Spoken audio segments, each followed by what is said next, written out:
आत्मा को जब नष्ट किया ही नहीं जा सकता है तो कुछ लोग बोलते हैं नर्क में जाना। नर्क में क्या होता है? नर्क में लोग गर्म तेल में उनको उबाला जाता है और उनके बॉडी को टॉर्चर किया जाता है, चाहे वो कील ठोका जाए, चाहे कुछ भी किया जाए। ये क्या ऐसा संभव है? यार, आत्मा को जब नष्ट किया ही नहीं जा सकता, आग जला ही नहीं सकती, शस्त्र काट ही नहीं सकती, पानी भिजा नहीं सकती, कुछ भी नहीं कर सकती, तो फिर इतना डरते क्यों?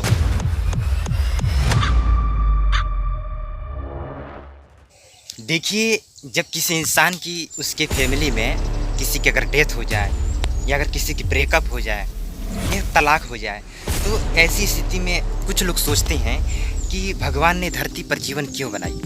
अब आप ही सोचिए कि धरती पर जीवन क्यों बनी या भगवान ने क्यों बनाई। अब क्यों का कोई जवाब ही नहीं है।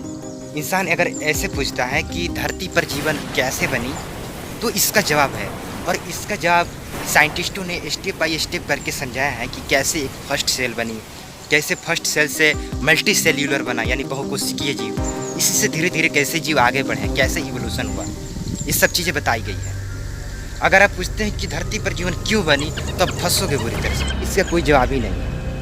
एक जीव जो है जन्म से पहले किस रूप में होता है? प्रकृति के 5 एलिमेंट के रूप में। कुछ लोगों को समझ में अब नहीं आया होगा, चलो बताते हैं। जब धरती पर पहले जो फर्स्ट सेल बनी थी, वहाँ से शुरू करते हैं। जो फर्स्ट सेल बनता है वो प्रकृति के 5 एलिमेंट से ही मिलके बनता है। वो बनने से जस्ट पहले वो प्रकृति के 5 एलिमेंट के रूप में होता है, और वही प्रकृति के 5 एलिमेंट का उनका नाम बताते हैं। वायु, जल, पृथ्वी, अग्नि, अग्नि में सूर्य, आकाश, आकाश में अंतरिक्ष। आपको तो पता ही है कि एक जीव का जो बॉडी होता है उसमें अधिकतम भाग तो पानी ही होता है। वायु की मात्रा भी होती है। वायु के बहुत सारे घटक हैं, जैसे oxygen, nitrogen, helium, neon, argon, ये सभी होते हैं। और मिट्टी तो पता ही है, मिट्टी का जितने भी एलिमेंट हैं हमारे और आपके, चाहे ये सभी पेड़ पौधे दिख रहे हैं, इस सभी में होता है। तो इन्हीं चीज़ों से मतलब प्रकृति के 5 एलिमेंट से मिलकर वो फर्स्ट सेल बनता है, और फिर जब फर्स्ट सेल की जब डेथ होती है तो फिर वो प्रकृति के 5 एलिमेंट के रूप में बदल जाता है। हम आपको ये भी यहाँ पर बताना चाहेंगे कि किसी भी जीव का बायोलॉजिकली डेथ होता है या जन्म होता है। नेचुरली ना तो जन्म होता है और ना ही डेथ होती है। और यहाँ पर हम आपको ये भी बताते हैं एक और एग्जाम्पल के माध्यम से कि एक बच्चा जो होता है, किसी भी जीव का बच्चा ले लो, इंसान का ही बच्चा का लेते हैं, वो जन्म से पहले भी होता है। अब कुछ लोग कहेंगे हाँ होता तो है, गर्भ में होता है, 9 महीने गर्भ में रहता है। गर्भ से पहले क्या वो नहीं होता है? अब कुछ लोग कहेंगे हाँ होता है, जैसे कि एक फीमेल की ओवम जो होती है, अंड, और जो मेल होता है उसके स्पर्म के रूप में, उससे भी पहले वो होता है। वो जो संतान जो बनता है उससे भी पहले होता है। अगला सवाल है, आत्मा अमर है, शस्त्र काट नहीं सकती, आग जला नहीं सकती। यहाँ पर आत्मा मीन्स क्या? अधिकतम लोग सोचते हैं कि आत्मा मीन्स भूत प्रेत, जैसे कि फिल्मों में दिखाया जाता है। एक नहीं होता है कि सफ़ेद कपड़े पहने हुई है और आती है रात्रि में। यहाँ पर हम उस सब की बात नहीं करेंगे, एक रियलिटी की बात करेंगे। आत्मा मीन्स वो प्रकृति के 5 एलिमेंट, जिसको आप तो ना तो जला सकते हैं और ना ही नष्ट कर सकते हैं। जो एक चीज़ समझाते हैं, जैसे कि प्रकृति के 5 एलिमेंट से कोई भी जीव बना हुआ है, ठीक है? उस जीव को क्या करते हैं, अगर आप जला देते हैं, एक इंसान का ही लेते हैं, उसकी बॉडी की बायोलॉजिकल डेथ हो जब होती है तो उसको जला दिया जाता है। अब जलाने के बाद ये नहीं है कि जिस एलिमेंट से वो बना है वो नष्ट हो गई, वो नहीं हुई नष्ट, क्योंकि वो जलने के बाद फिर वो प्रकृति के 5 एलिमेंट के रूप में बदल गई। यानी यहाँ पर आत्मा मीन्स प्रकृति के वो 5 एलिमेंट, किसी भी माध्यम से उसको आप नष्ट नहीं कर सकते हैं। अगला सवाल है, क्या हम सभी जीव एक ही हैं? यहाँ पर अगर मैंने जीव कहा तो कोई भी जीव, चाहे वो एनिमल हो चाहे प्लांट हो, मैं सभी की बात कर रहा हूँ। क्या हम सभी एक ही हैं? जैसे यहाँ पर पीपल का पेड़ है, ये सभी वनस्पतियाँ हैं। हाँ, डीप लेवल पर नेचुरली हम सभी एक ही हैं, सेम ही एलिमेंट से बने हैं, वो प्रकृति के 5 एलिमेंट से, पर बायोलॉजिकली डिफरेंस है। अगर एक इंसान और एक गाय की भी बात करें तो वहाँ पर भी डिफरेंस है, पर बायोलॉजिकली अधिकतम मतलब मेल खा जाता है, क्योंकि वो भी मैमल है, इंसान भी एक मैमल है। नेचुरली कोई भी डिफरेंस नहीं है, हम सभी सेम हैं, चाहे वो एनिमल हो चाहे प्लांट्स हो। डीप लेवल पर हम सभी एक ही हैं।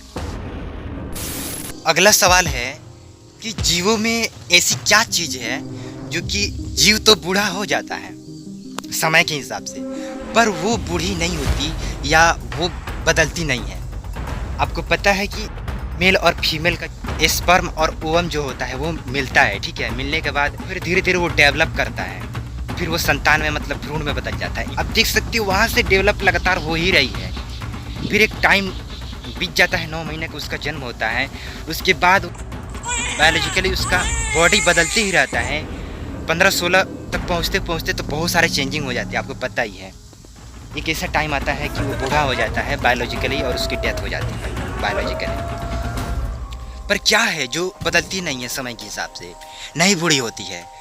तो इसका जवाब है कि वो प्रकृति के 5 एलिमेंट जिससे वो बना है, ना तो वो बूढ़ी होती है, ना ही वो समय के हिसाब से बदलती है। वो सेम रहती है, वो बदलती नहीं, वो कभी बूढ़ी नहीं होती। फिर से हम आपको यहाँ पर एग्जाम्पल देना चाहेंगे इसी चीज़ का जो बूढ़ी नहीं होती। एग्जाम्पल के लिए पानी को ही ले लो, जो प्रकृति के 5 एलिमेंट है जिससे हम लोग बने हैं। अब पानी को अगर आप हीट करते हो तो क्या होता है, वो वाष्प बन जाती है। वाष्प बनने के बाद वो बादल बन जाती है। और ठंडे का जब मौसम आता है तो क्या होता है, सभी पानी तो मतलब बर्फ़ नहीं बनते हैं, पर कुछ जगह ऐसे हैं जहाँ पर टेम्परेचर बहुत कम होता है, वहाँ पर क्या होता है, पानी बर्फ़ बन जाती है। अब इसका मतलब ये तो नहीं कि पानी बूढ़ी हो गई या पानी मर गई या पानी बदल गई, उसका रूप बदल गया। हर रूप बदली है, पर जो बेसिक गुण है वो चेंज नहीं हुई है। जैसे पानी अगर बादल बन गई तो ये नहीं कहेंगे कि पानी मर गई या वो बूढ़ी हो गई, ऐसा नहीं है। क्योंकि पानी अगर बादल बन जाए या बर्फ़ बन जाए उससे कोई फ़र्क नहीं पड़ता। बादल बनने के बाद भी वो बरस जाएगी पानी के रूप में। अगर बर्फ़ भी बना है तो हीट होने के बाद वो फिर पानी के रूप में बदल जाएगी।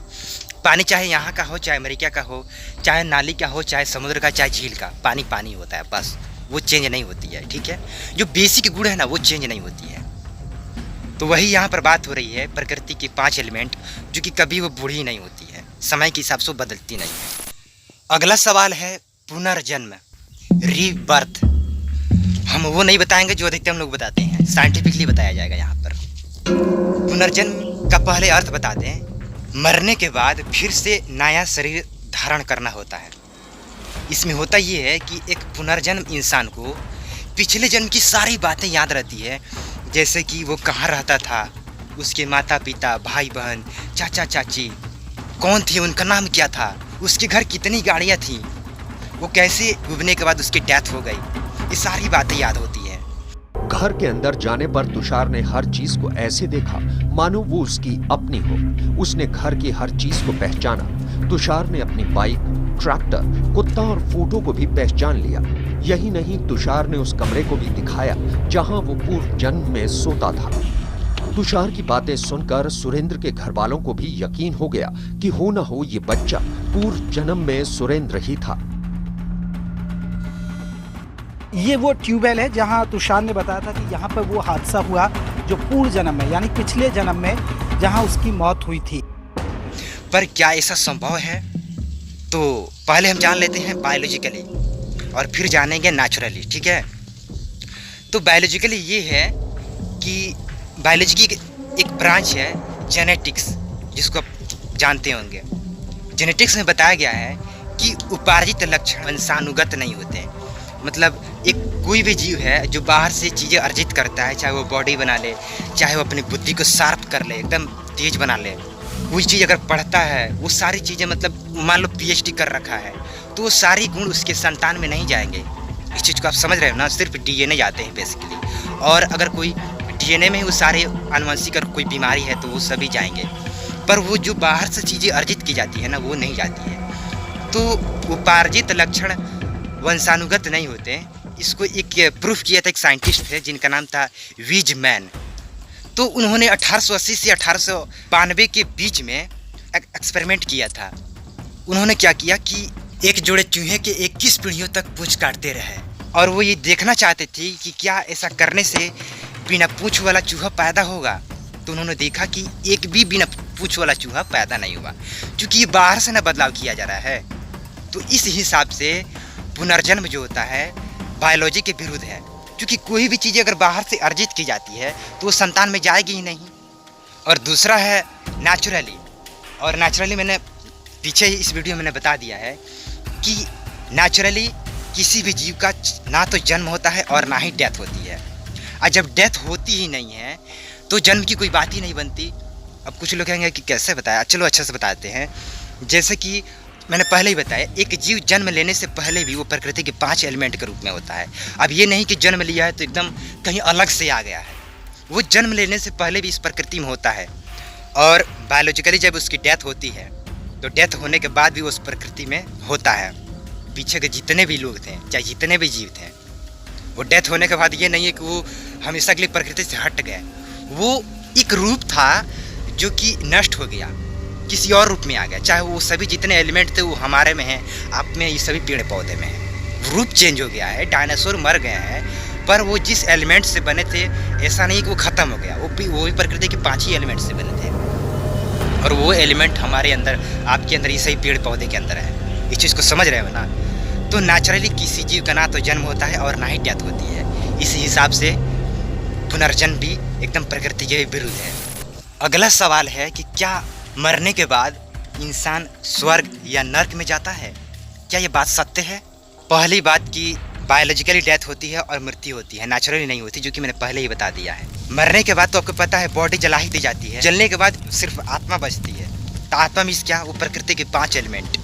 आत्मा को जब नष्ट किया ही नहीं जा सकता है तो कुछ लोग बोलते हैं नर्क में जाना। नर्क में क्या होता है? नर्क में लोग गर्म तेल में उनको उबाला जाता है और उनके बॉडी को टॉर्चर किया जाता है, चाहे वो कील ठोका जाए, चाहे कुछ भी किया जाए। ये क्या ऐसा संभव है? यार, आत्मा को जब नष्ट किया ही नहीं जा सकता, आग जला ही नहीं सकती, शस्त्र काट ही नहीं सकती, पानी भिजा नहीं सकती, कुछ भी नहीं कर सकती, तो फिर इतना डरते क्यों? आत्मा को टॉर्चर आप कर ही नहीं सकते। तो कुछ लोग बोलेंगे कि बुजुर्ग लोग जो हैं या पहले के लोग क्यों बोलते थे कि सही कर्म करो, नहीं तो गलत कर्म करोगे तो नरक में जाओगे, सही कर्म करोगे तो स्वर्ग में जाओगे। तो देखो, एक चीज़ बताना चाहेंगे यहाँ पर, ये स्वर्ग और नरक वाली जो लाइन जो है ना, ये नासमझ लोगों को डराने के लिए यूज किया जाता था। क्योंकि नासमझ हैं, उनको अगर रियल बताओगे तो वो डरेंगे ही नहीं। ऐसे शब्द का इस्तेमाल करके उनको डराया जाता था। जो एक्चुअल में इस लाइफ को समझते हैं, जो प्रकृति को समझते हैं, वो तो डरेंगे नहीं इस बात से, स्वर्ग और नर्क से, क्योंकि इस चीज़ को समझते हैं वो। और लास्ट सवाल है, मरने के बाद फिर से मैं अगर इंसान बन जाता तो ठीक होता। अब भी जो इस जन्म में हो तो क्या दिक्कत है, फिर से दोबारा क्यों इंसान बनना? तो कुछ लोग कहते हैं कि पास्ट के टाइम में मैंने कुछ गलतियां कर दी है, कुछ कमियां छोड़ दी है, अब तो मतलब समय में पीछे तो नहीं जा सकती, पर दूसरे जन्म में मैं आऊँगी ना तो उसको मैं पूरा करूँगी या करूँगा। पिछले उम्र में जो भी हो गई है आपसे कमी या गलतियाँ हो गई है, या सामने वाले ने आपके साथ जो भी किया हो, या आपसे कोई मिस्टेक हुई हो, तो आप अंदर से पूरी तरह से उसको माफ़ कर दो, खुद को ही माफ़ कर दो अंदर से। वो सारी पीछे की चीज़ को छोड़ दो। अभी मैंने कहा छोड़ दो, तो वैसे भी मेंटली वो सभी चीज़ें छूटती नहीं हैं, पर धीरे धीरे आप प्रैक्टिस करोगे तो वो चीज़ें छूट जाएगी। और अभी आप जिस भी उम्र में हो, आज से ही जीना सीखो। इस तरह से जियो कि लाइफ के हर एक मोमेंट के जियो, ताकि ये कमी ना रह जाए और आप आगे बढ़ो। तो ये ना कहो कि मैं जब 23-24 साल का था, मैं जब 18 साल का था, तो मैंने अपना उम्र को जिया नहीं। मेरे को बहुत ज़्यादा अफसोस है। इसी ज़िंदगी में, इसी लाइफ में पूरे गर्दा उड़ा देना है, पूरे लाइफ को जी लेना है। ओके, बस तो आज के लिए इतना ही। थैंक्स।